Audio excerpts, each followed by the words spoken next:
Masterclass for classical music. Welcome to Ensemble Academy of Music and the Arts, and we are live on Facebook and sending you greetings from New York City. We continue to host a monthly Masterclass series where we invite esteemed pedagogues and their students. Please help me welcome our guest today, Dr. Hayk Arsenyan and his student, Dov Zamore.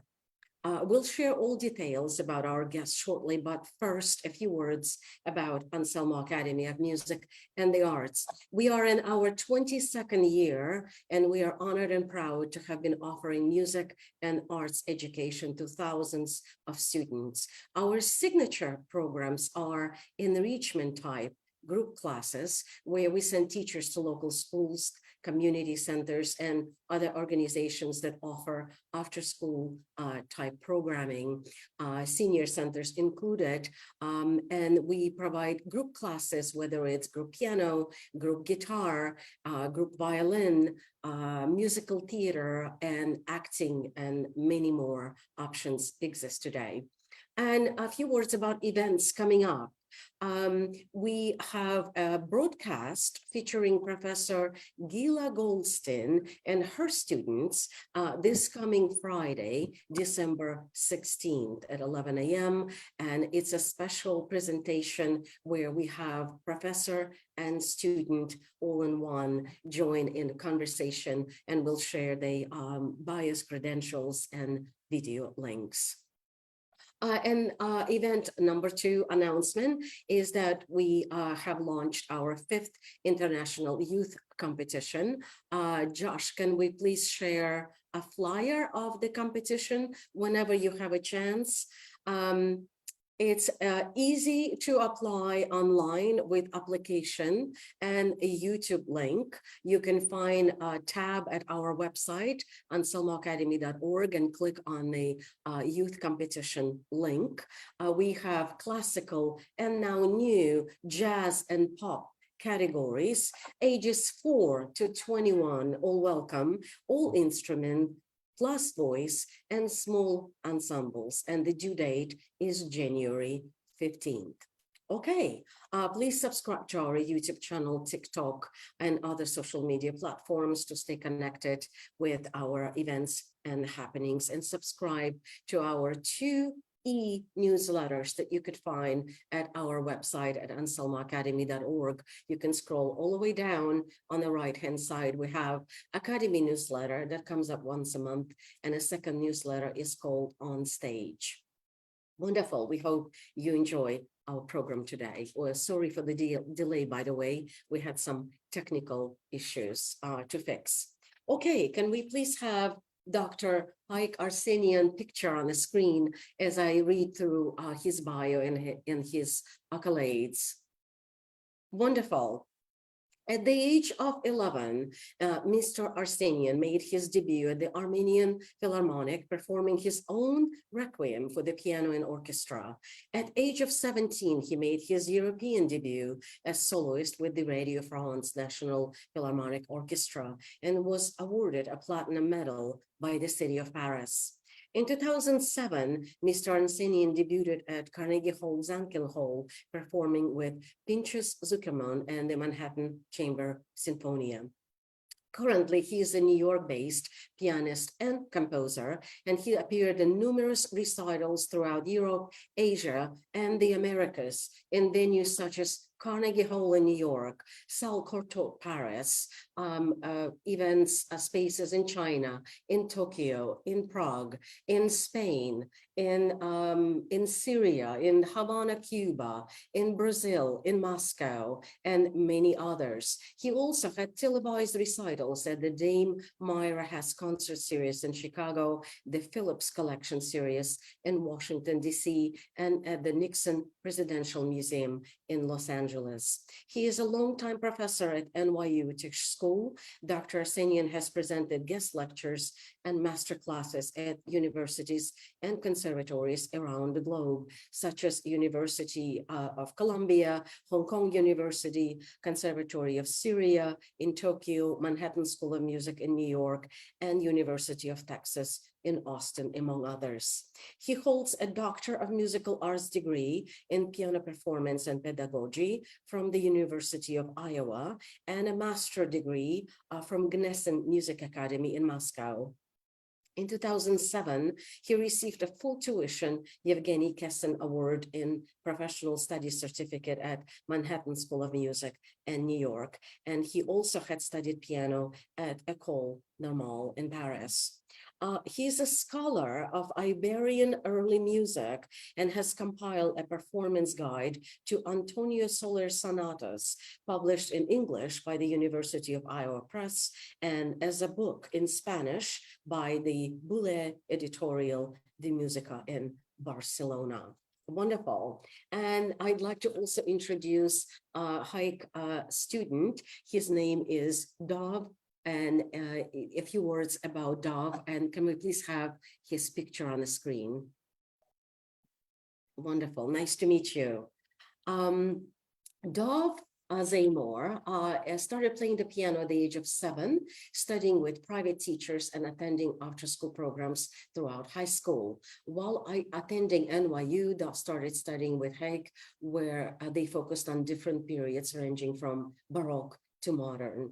After a 5-year period post-college, Dov resumed his studies with Hayk in April of 2020. Since April, Dov and Hayk have worked on Ravel Sonatine, 2 Chopin ballades, and various smaller projects. And one more thing I'd like to share, it's a quote from Dov about his music studies, which I find very special. So I'd like to share it. And here's what he says. I worked in finance for the past 6 years, but music has always been an integral part of my life. As much as I've been dedicating time to learning the piano, I have a real love for music, especially classical. It's therefore important to approach the task of learning piano with the goal of doing justice to the music itself. There are just so many nuances in tone, phrasing, and harmony that need to be expressed to the deeper beauty of a piece to be revealed.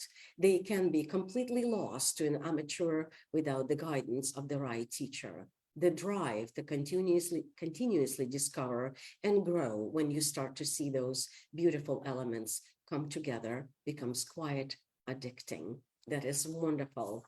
Okay, we are passing on the baton to Hayk, and please, take it away. Thank you so much. Have a wonderful lesson. Thank you. Thank you very much. Thanks for the introduction. Thanks for hosting us. It is a pleasure. It's also a very interesting situation because usually when I give a masterclass, it is working, with students that I have not met before, or especially have not taught before. So here we are dealing with an interesting situation where I'm basically going to be publicly teaching a student of mine that I've been working with for years, and I'm already a good friend. We're good friends already at this point. So we will be presenting you 2 pieces today. Schubert's Impromptu, Opus 90, number 3, and Nocturne, Chopin's Nocturne in C# minor. So we'll start with Schubert, and we'll go into more details after Dov plays it. So tune in with us.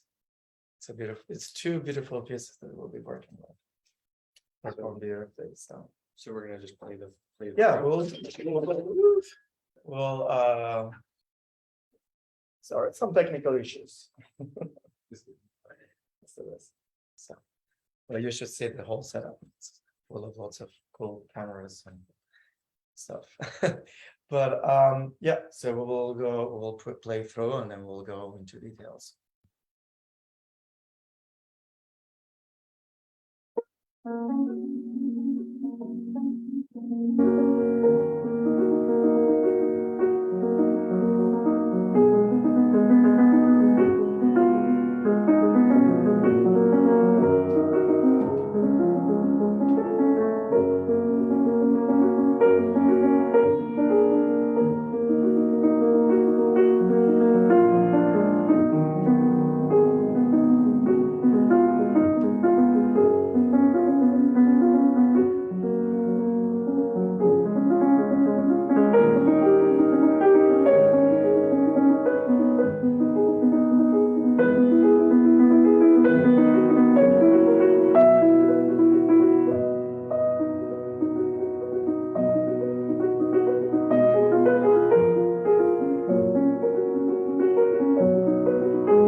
So very good. I mean, this is, first time, right? Performing um, publicly, of course. So that, of course, affects, the nerves and all the little, like here and there. Just a little bit. memory, just a little like memory tips, here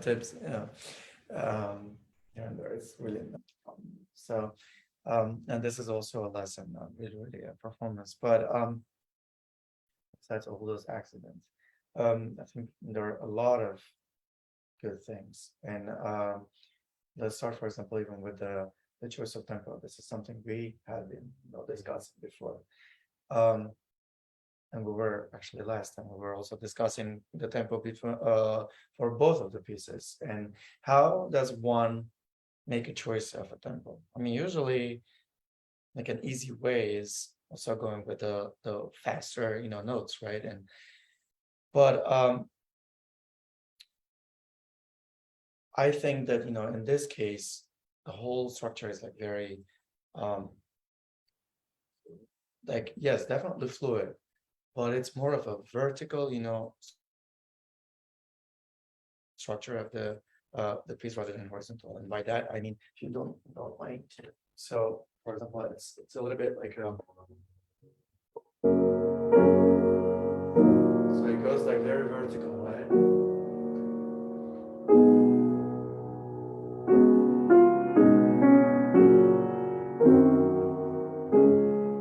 So we want to like keep that kind of motion in vertical, and when we're just adding the little notes.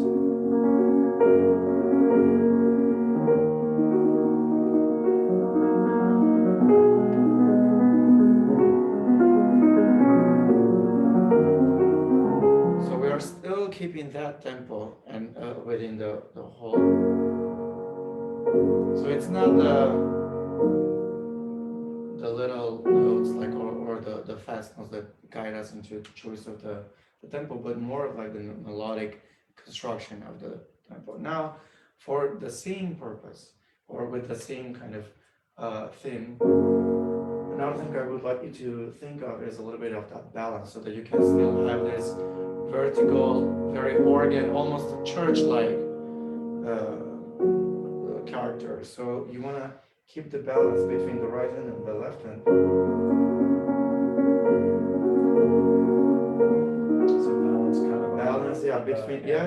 and then kind of filled in the middle. Exactly. So let's try that and this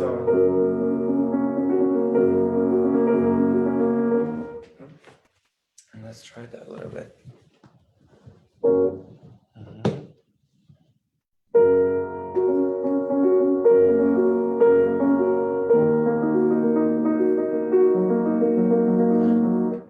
Yeah, much better. Let's move a little bit.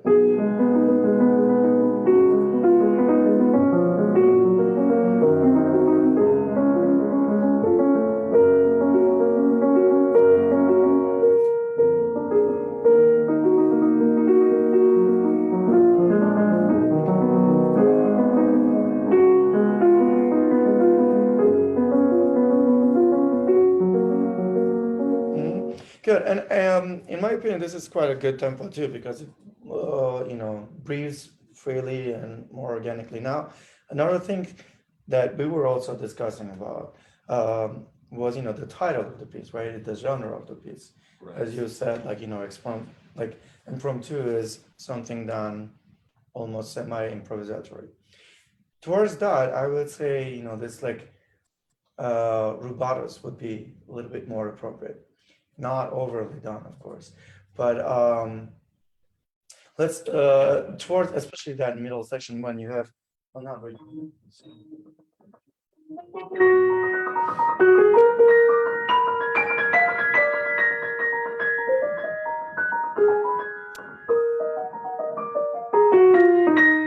Like breathing more freely. Scores? Sure. That kind of. Do we need it?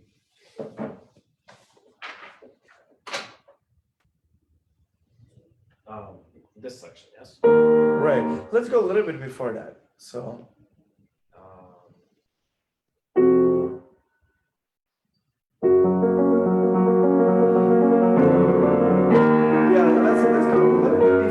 go from here. So from here.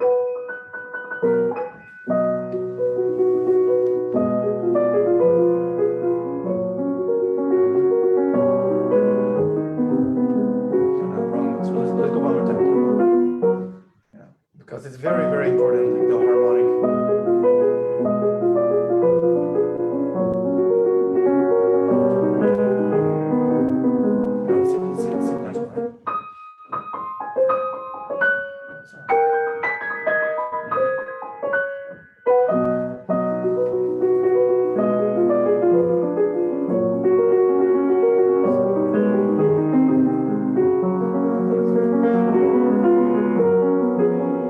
Now goes very soft.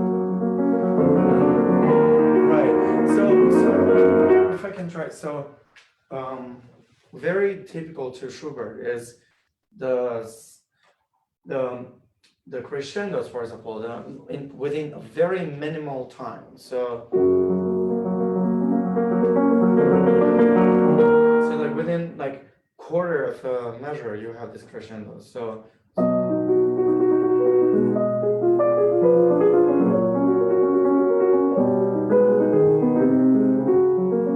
we are finishing this section.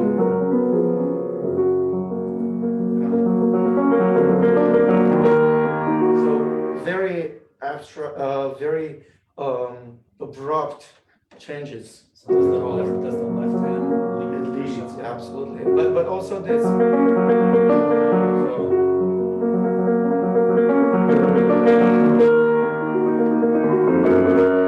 the sforzando is also in your left hand. So you have an accent in your right hand and a sforzando in your left hand. Over here. Over there, yes. So that's So let's go from like this. No, just yeah, from there. Yeah. So now this crescendo also requires a little bit more like broadening, right? So the tempo. Just a little bit opening, Yeah, better. Let's go one more time before that. Yeah, and you want this to, right? A little bit more of this in your right hand too.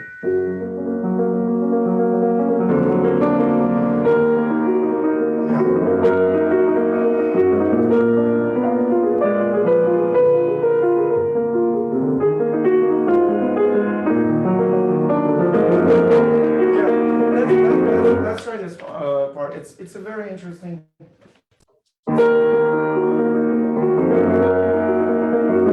Now this needs to be like really. Right, so you want to like really stay together.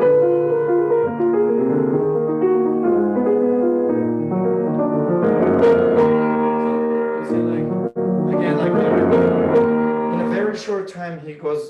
Changes, from piano to forte or vice versa. Which one? How legato should that sound? This?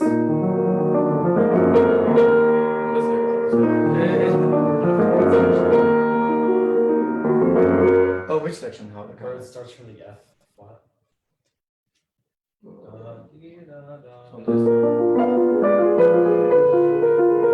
So first of all, you have this raising.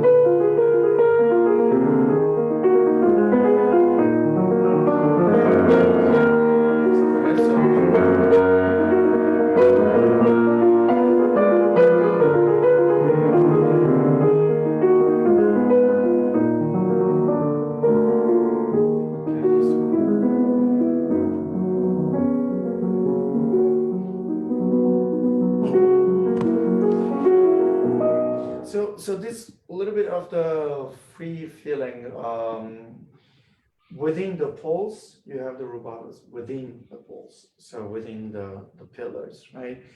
That's one thing. The second is the phrasing.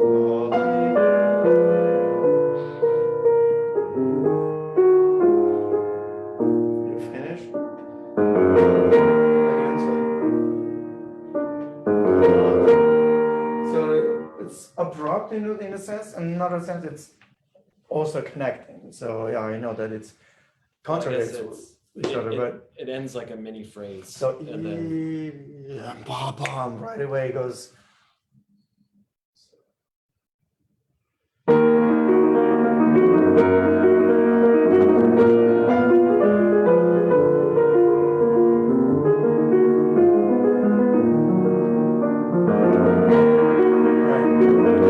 One more thing, yeah, like this left hand, do, do, do, do. So as opposed to the whole like very like columns of a church, like I see this as very like a Bach chorale, right? So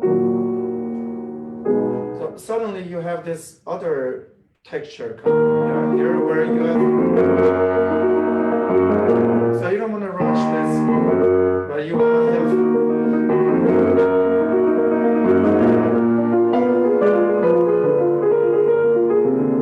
Almost like a polyphonic, again, if we are going back, it's almost like in this impromptu, he's almost looking back to the history, he's looking back into earlier music. So if you have this Bach chorale, then it goes more polyphonic structure.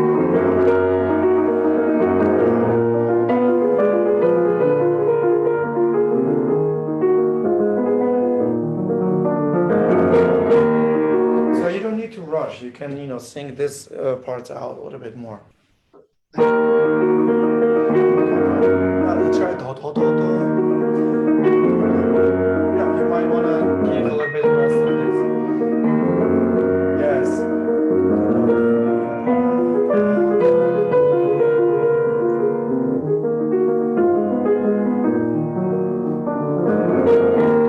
Yeah, better, much, much better. So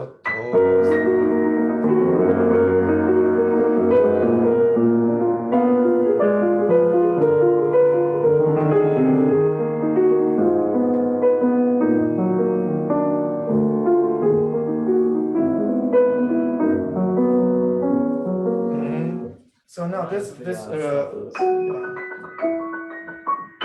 you have this very, very interesting modulation, right?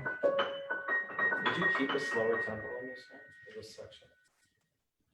Overall, I would not change the tempo within the whole piece, but I would change the feeling, like a little bit more ethereal, more relaxed in a sense, more pensive. Maybe I would give the impression that you're playing slower, but I would not really play it slower. I would change more the character, the tone, rather than the tempo itself. Where should I go from? Yeah, let's go from.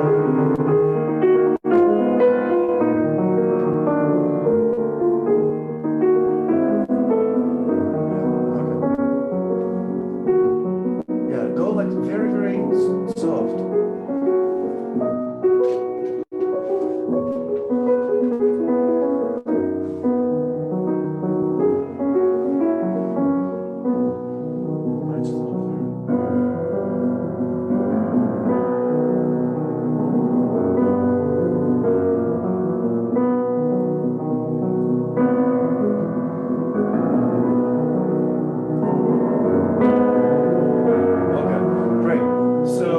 Let's go. Because there's like a sforzando there. Right? Definitely, sforzando, yes.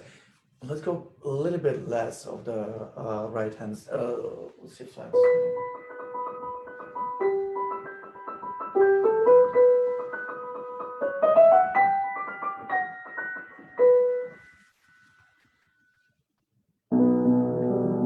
No. And it's supposed to be triple pianism.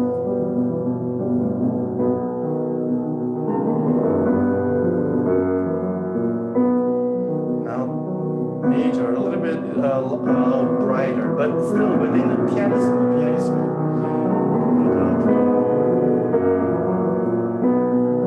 And keep it very, very soft.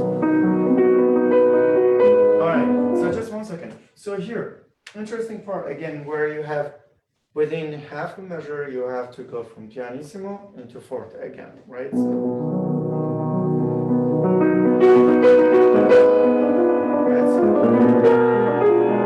it's a very delicate part. So let's finish this.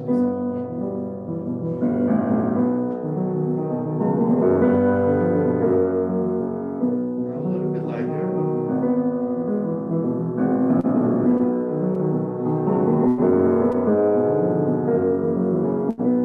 How are you pedaling to not muddy the like bass there? Very light, very vibrating pedal, right? Because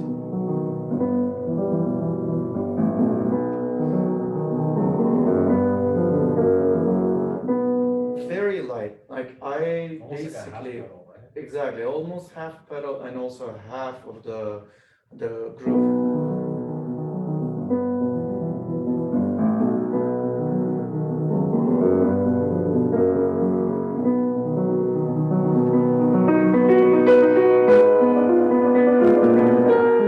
So you want to be as clean and clear as possible. A little bit softer.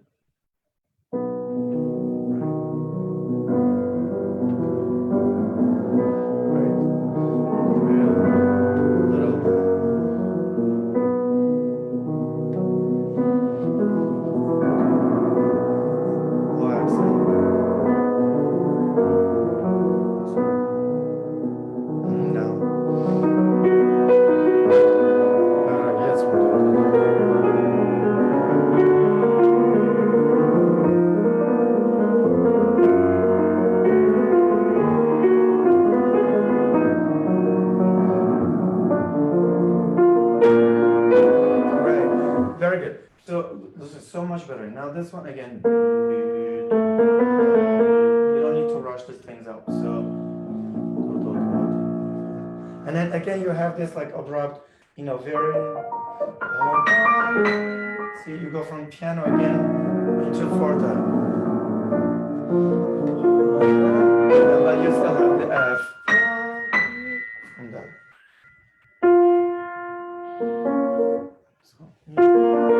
Right. So we go from. Right. Maybe the fingering. Let me see. We start here. Sure. Actually, from the E flat, if you don't mind. No, I mean the crescendo really starts Oh. there, as opposed to kind of being more abrupt over there. Yes, it starts, but more towards the last two groups of the triplets. Right. Now try not to maneuver too much with the tempos. So. Yeah, you want a little bit more attention. Yeah, that was so much better, the crescendo, but let's go this one.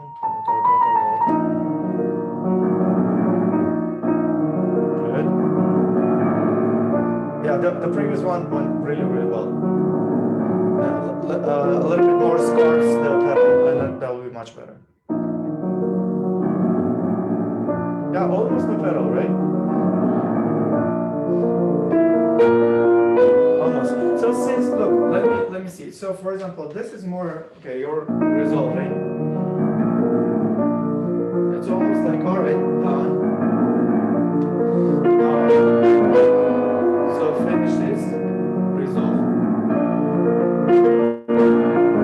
The thing is that you have the, yes, you start over at the same time. And how do you start over? So you resolve the right hand, but the left hand starts from forte here. I also have to set that up in other parts of the piece.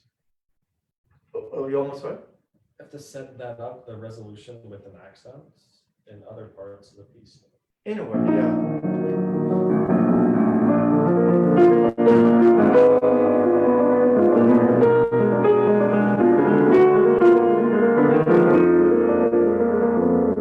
Yeah, sort of.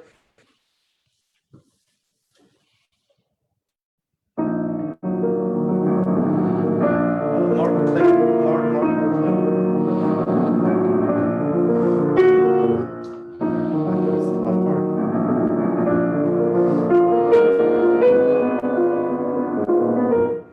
do one more time. I feel like now it will be.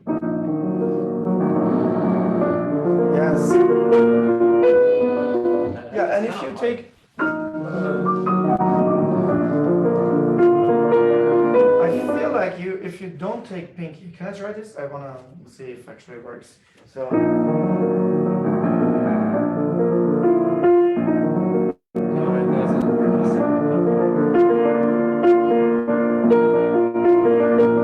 I do sort of 4 or 5.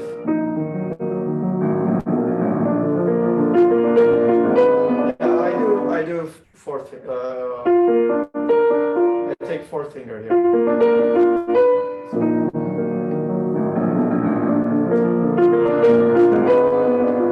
It helps me connect a little bit better.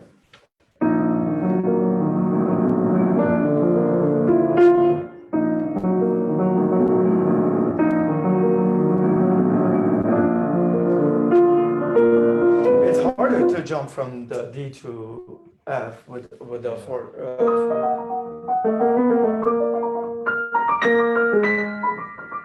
I think if there's just a little bit of, if you build the rubato into the phrasing of it, it also helps with the execution. Right, and that rubato is actually built by your left hand.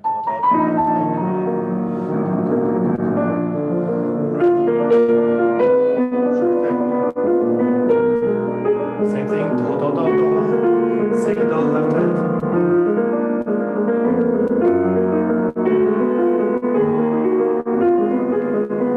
Where is this one? Your the text here. So. Oh yeah. Yeah, and those trills in your left hand are also very, very characteristic to Schubert. He uses that in his sonatas, in a lot of compositions where you have this little thunders, in this kind. So try that.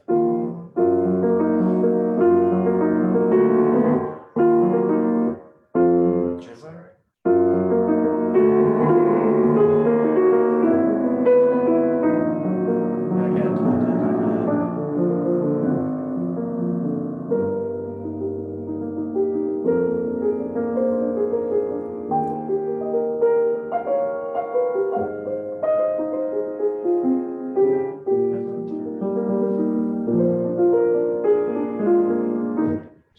Yeah, let's go.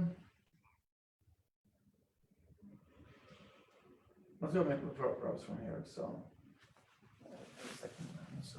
and more of the left hand. Do, do, do, do.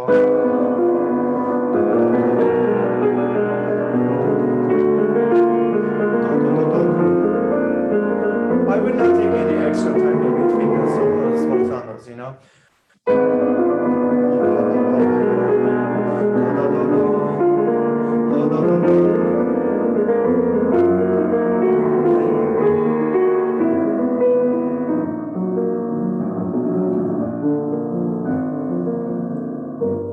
Yes, so much better.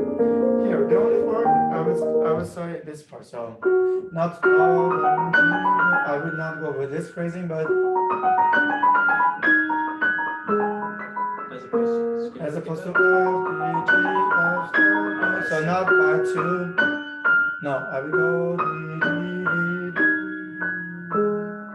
More like a smoother line. You would go up and then down.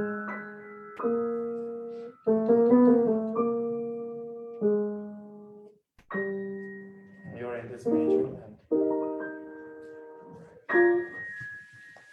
A little bit of the ethereal again, this paradise moment.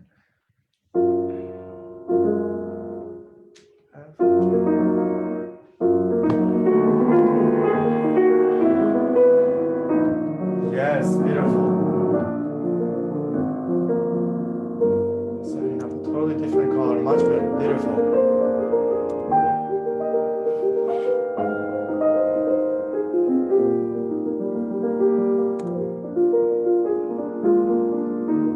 Yeah, and I would keep this very even, not a lot of crescendos. A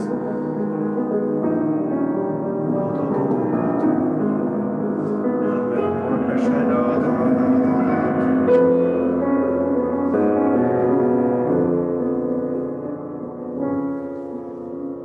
not go super big. Super. Yeah, I would not. If I can try. So here. So. So this is almost this. And this one.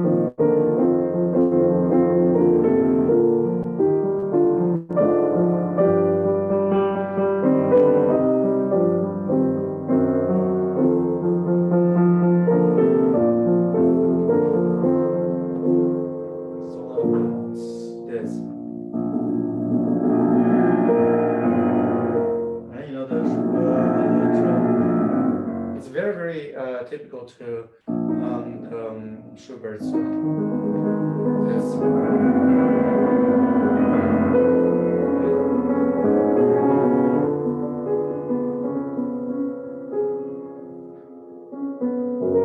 So I would not go overboard with the.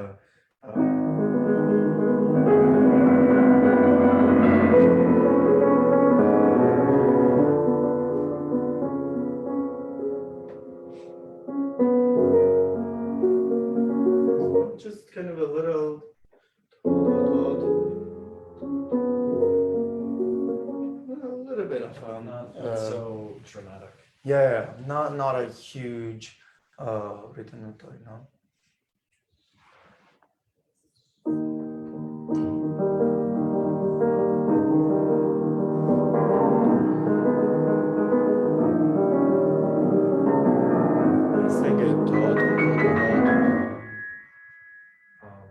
Yeah, let's go from the same spot.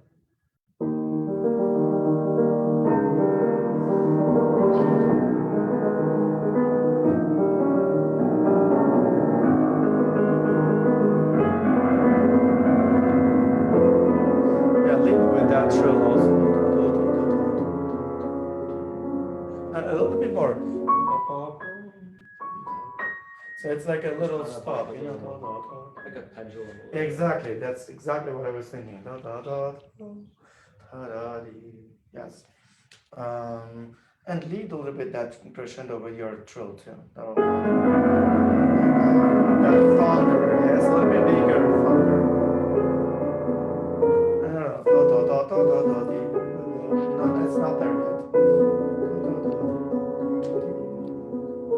A little bit, tiny bit more.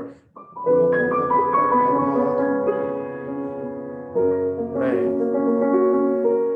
Yeah, and then as you come back to the, yeah, I will not go, not too much inside.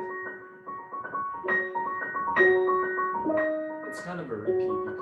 You Yeah. be, you don't have to be too creative. Like be very, not very expressive, I guess. No, I would just go kind of, it almost brings you back to where you started from and looking at it a little bit differently. You know, looking at your past rather than, it's not what you are doing now, but it is your past. But you are perceiving that past differently. It's supposed to be familiar. Yes, exactly. So this is, if you're in, I'm doing, like it's the present, right? And this is the past. But you are still perceiving it in the present. So you're, I don't know. Just I mean, I'm sorry. no. Let's go from the recapitulation, so to say.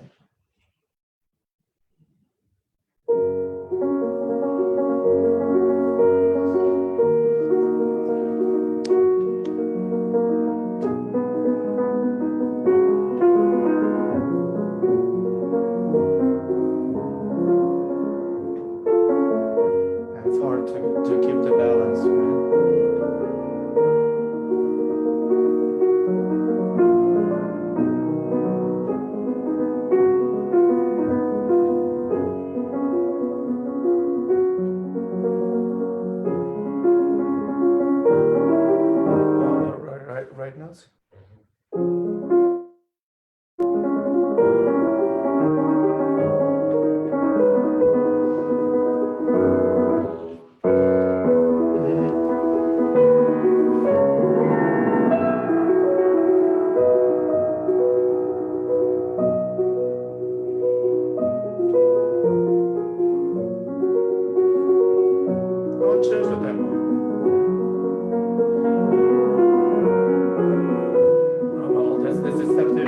notes, right? You want to be surprised.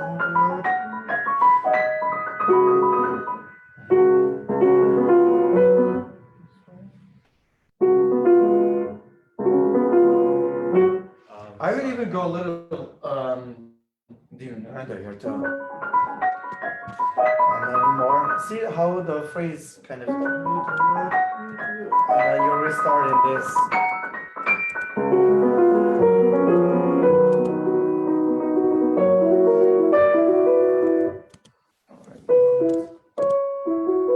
I'm sorry. No worries.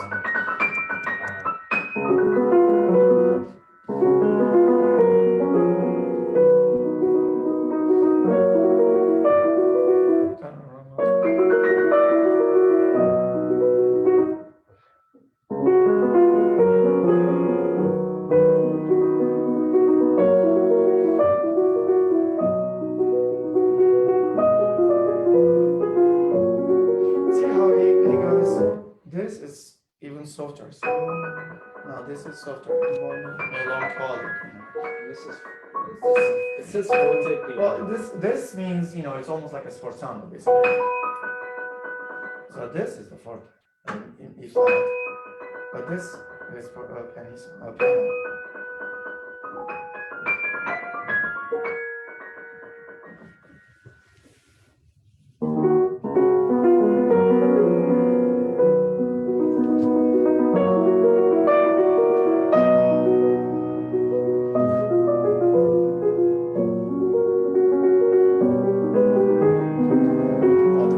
Notes you will need to clean.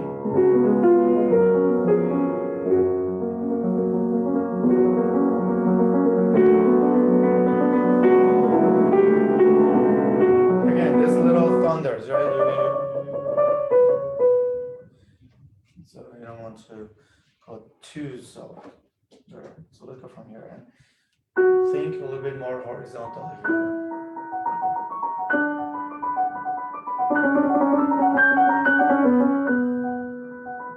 So just lead with the left hand.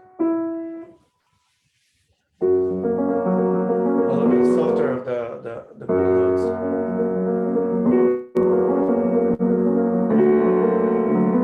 A little bit on the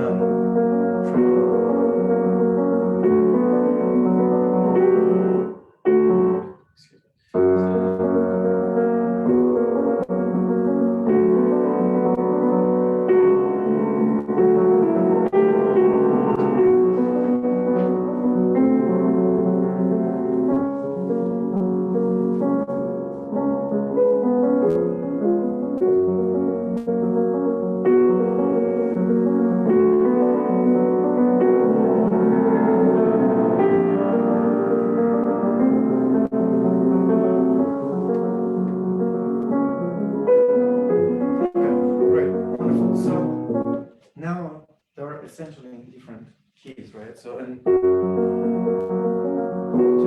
give a little bit different colors.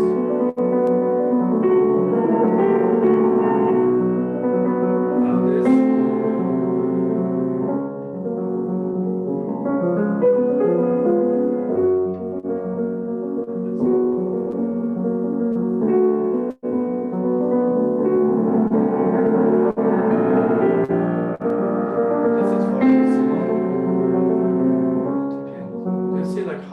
Huge difference between the dynamic, within a very, very small time of period. I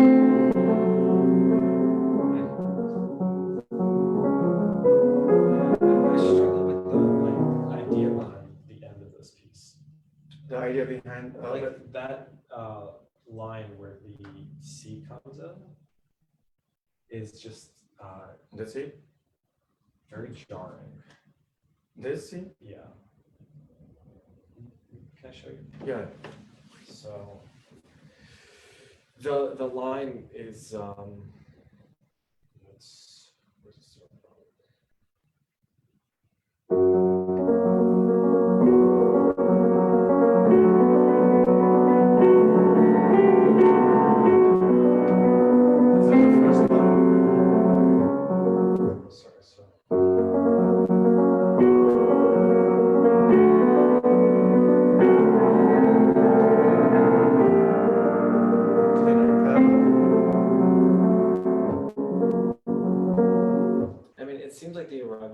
be the G. Where it goes.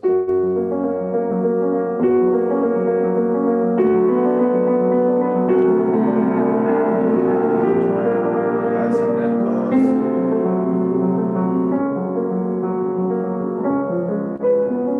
So this is the extension.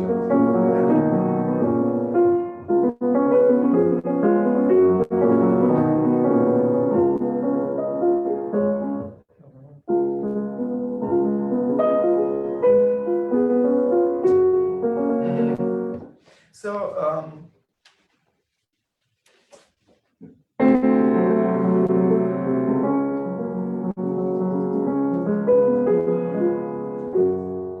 so basically, almost you would say the piece harmonically finishes here, right?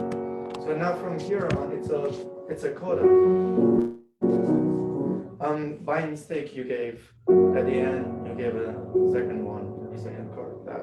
I know you've never creative license with that one. creative license. I'm not sure Schubert is not going to greet you in the underworld, with that reminding you, why did you do that? Did I ever write that?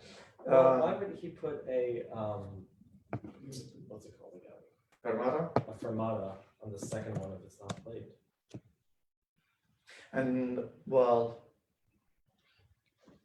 rhythmically, it needs to be 8, right? I mean, you cannot put this one. So 1, 2, 3, 4, 5, 6, 7, 8, like at the end.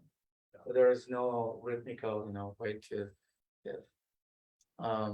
So I know that for time purposes we need to be shorter. So we'll be almost done. So you had to, right? Because there is no rhythmical way to write 8 counts in one note. So that's one thing. But so you now finished in. Now here, everything is already set.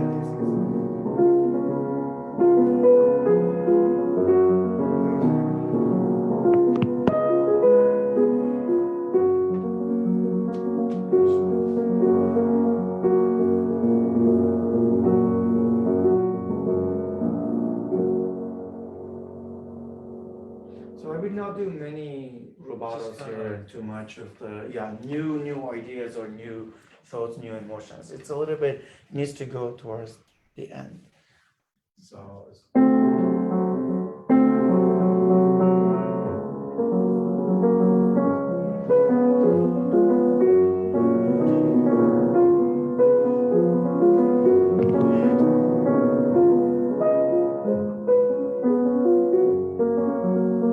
now you're going down.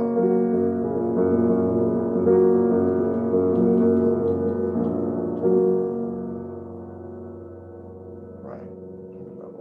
So it's a very interesting, situation where we basically what you saw is our process of working. We're working on this piece, and this is work in progress. So it is not the typical, as I said at the very beginning, it is not the typical situation where the student shows you something that is performance ready and he just performed at somewhere on a concert or at a competition, and is also showing this to the guest professor at the university.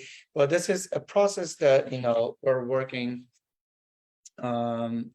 with on a weekly kind of basis. So I know that we are running kind of short on time, right? Because the masterclass is supposed to be an hour, and I'm not sure how much time we have left. Probably not much anymore for the Chopin. We do have 2-hour lessons, so weekly 2-hour lessons, and I love this process because, as you see, Dov being not a musician, he's definitely an aspiring musician, and he definitely is a big music lover, and what he produces is beautiful, and it's definitely a pleasure to work with him on a weekly basis and talk a lot of philosophy and a lot of music, literally talking and talking through music.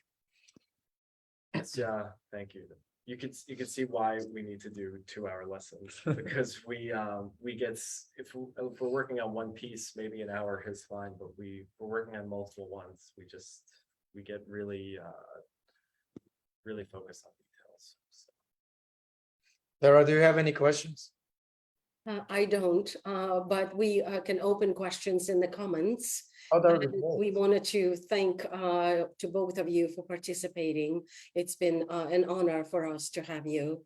And we wanted to thank you and all the listeners who tuned in and will continue to tune in to watch the masterclass. Thanks so much, everyone, and wishing you all a happy upcoming holiday season. So long. Thank you. So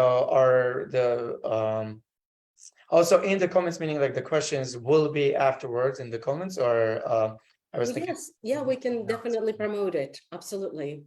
Got it. All right, wonderful. Well, thank you very much for hosting us. Absolutely. It's a pleasure. So long.